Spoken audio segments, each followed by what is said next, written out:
Anupama serial के ऐसे ही daily update सबसे पहले देखने के लिए हमारे चैनल इन्फो ड्रामा हब को सब्सक्राइब करें। एपिसोड की शुरुआत में हम देखते हैं कि सरिता राही से कहती है कि अपनों की गलती को माफ करना सीखना चाहिए और ये बात उसे अपनी माँ अनुपमा से सीखनी चाहिए।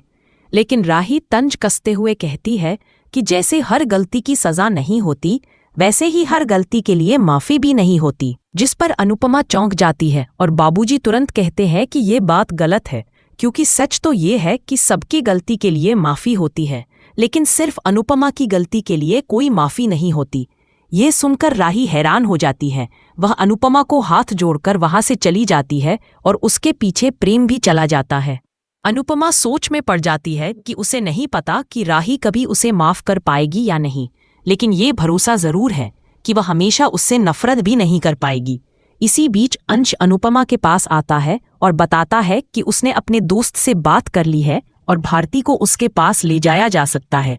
अनुपमा खुश हो जाती है और जाने का फैसला करती है। फिर वे सब हॉस्पिटल पहुंचते हैं, जहां अंश का दोस्त भारती की रिपोर्ट देखकर कहता है कि सर्जरी अहमदाबाद में ही करवाना बेहतर होगा और वह डॉक्टर माथुर का नाम सुझाता है। अनुपमा भारती से उसकी राय पूछती है, लेकिन भारती घबरा जाती है और कहती है कि अगर अहमदाबाद में सर्जरी हुई तो उसे शाह परिवार के साथ ही रहना पड़ेगा, जिससे सबको तकलीफ होगी। अनुपमा समझाती है कि उसे इस वक्त किसी और बात की चिंता नहीं करनी चाहिए और सिर्फ अपनी इच्छा बतानी चाहिए। तब भारती कहती है कि उसे सबके साथ रहना अच्छा लगता है। ये सुनकर अनुपमा अहमदाबाद में ही सर्जरी कराने का फैसला कर लेती है। उसी दौरान अनुपमा बाहर देविका को देख लेती है और उसके पीछे जाती है, लेकिन देविका वहां से चली जाती है। अनुपमा सोच में डूब जाती है कि अगर देविका हॉस्पिटल आई थी तो उसने बताया क्यों नहीं। तभी रिसेप्शन पर नर्स कहती है कि देविका का सनग्लास कैंसर वार्ड में रह गया है। यह सुनकर अनुपमा स्तब्ध रह जाती है। दूसरी ओर राही की दोस्त सलोनी उसे कॉल करती है और कहती है कि उसे बुरा लग रहा है कि राही को अपनी ही माँ से हारना पड़ा। राही भड़क जाती है और कहती है कि उसे झूठी हमदर्दी नहीं चाहिए। वह फाइनल का दिन याद करती है। तभी परी खुश होकर आती है और कहती है कि अच्छा हुआ आपने अनुपमा से माफी मांग ली। लेकिन राही साफ करती है कि उसने सिर्फ माँ की गलती के लिए माफी मांगी है, उन्हें माफ नहीं किया है। परी समझाती है कि क्या वह अनुपमा की कुर्बानियां भूल गई है। राही पलटकर कहती है कि कौन सी माँ अपनी बेटी को हराने की कोशिश करती है और कौन सी माँ अपनी बेटी का करियर शुरू होने से पहले ही खत्म कर देती है। परी जवाब देती है कि अगर बेटी माँ को हराने की कोशिश करे तो सही है, लेकिन माँ वही करे तो गलत कैसे हो सकता है। यह दोगलापन नहीं चल सकता। यह कहकर परी चली जाती है। राही गुस्सा हो जाती है। दूसरी तरफ अनुपमा देविका के पास जाती है। देविका खुश होकर बताती है कि उसने हलवा बनाया है। अनुपमा दुखी होकर उसे देखती रहती है। देविका पूछती है कि क्या हुआ। तभी अनुपमा उसे गले लगा लेती है और रोते हुए कहती है कि उसे कुछ नहीं होने देगी, क्योंकि उसने देविका को हॉस्पिटल में देख लिया था। देविका टूट जाती है और रोते हुए गले लग जाती है। दोनों की आंखों से आंसू बहने लगते हैं। उसी समय राही के पास प्रेम चाय लेकर आता है। राही गलती से अपना हाथ जला लेती है। प्रेम प्यार से समझाता है कि गर्म चाय से सिर्फ हाथ जलता है, लेकिन गुस्से से आत्मा जलती है। वह राही से कहता है कि अनुपमा को एक मौका दो। तुम पहले ही एक बार माँ को गलत समझ चुकी हो, वही गलती मत दोहराओ। राही सोच में पड़ जाती है। उधर अनुपमा देविका से कहती है कि उसे कुछ नहीं होगा, लेकिन देविका दुखी होकर कहती है कि वह छोटे मोटे काम नहीं करती, इसीलिए उसे भी बड़ी बीमारी हुई है। अनुपमा रोने लगती है। देविका बताती है कि जब उसने कैंसर की रिपोर्ट देखी तो उसे लगा सब खत्म हो गया है। अनुपमा उसे संभालती है। देविका कहती है कि वह अपना दर्द बांटने आई थी, लेकिन अनुपमा को परेशान देखकर कुछ बोल नहीं पाई।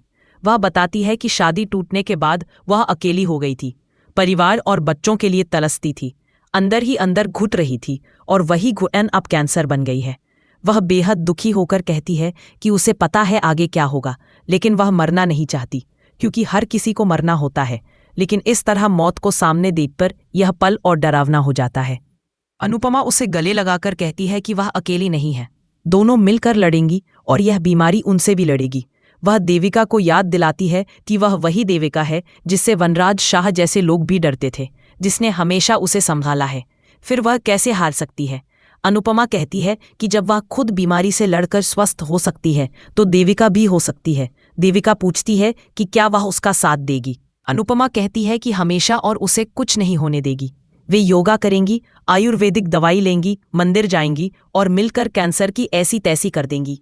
अनुपमा वादा करती है और देविका को गले लगाती है, भगवान से प्रार्थना करती है कि उनकी हिम्मत टूटने ना दे और देविका को ठीक कर दे।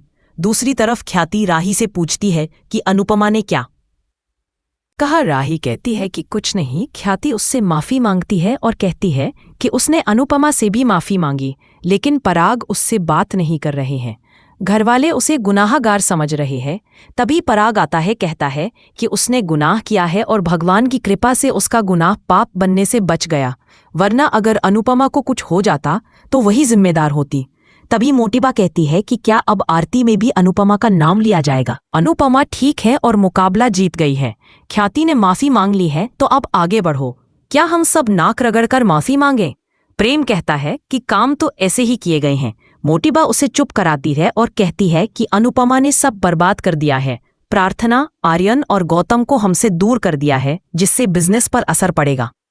तभी पराग गुस्से में कहता है कि बिजनेस गौतम की मेहरबानी पर नहीं बल्कि उसके कंधों पर खड़ा है और उसे अपनी मेहनत पर भरोसा है। मोटिबा कहती है कि उसे भरोसा है तो पराग कहता है कि फिर भरोसा रखो, गौतम चाहे कुछ भी कर ले वह सब संभाल लेगा। वह ख्याति से कहता है कि ऐसी गलती के लिए वह उसे माफ नहीं कर सकता, लेकिन अगर अनुपमा माफ कर दे तो वह सोच सकता है। ये सुनकर राही और ख्याति हैरान हो जाती हैं। दूसरी तरफ अनुपमा देविका के आंसू पोंछती है और उसे खुश करने के लिए हलवा खाती है और कहती है कि वे ये जंग भी जीत जाएंगी। देविका कहती है कि ऐसा इसलिए क्योंकि अनुपमा उसकी सारथी है। दोनों गले लगती हैं और अनुपमा सोचती है कि जब हर परेशानी में देविका ने उसे संभाला है तो अब उसका फर्ज है कि वह देविका को संभाले। एपिसोड यही खत्म होता है और अगले एपिसोड में दिखाया जाएगा कि अनुपमा और देविका को घर में किसी की आवाज सुनाई देती है। वे देखती है और एक आदमी को पकड़ लेती है। अनुपमा सबको बुलाती है, सभी उस पर गुस्सा करते हैं और मारते हैं, लेकिन जब उसका चेहरा देखते हैं तो सब हैरान रह जाते हैं। आज का एपिसोड आपको कैसा लगा हमें कमेंट में ज़रूर बताएं और ऐसे ही अपडेट्स के लिए हमारे चैनल इन्फो ड्रामा हब को सब्सक्राइब करना न भूलें।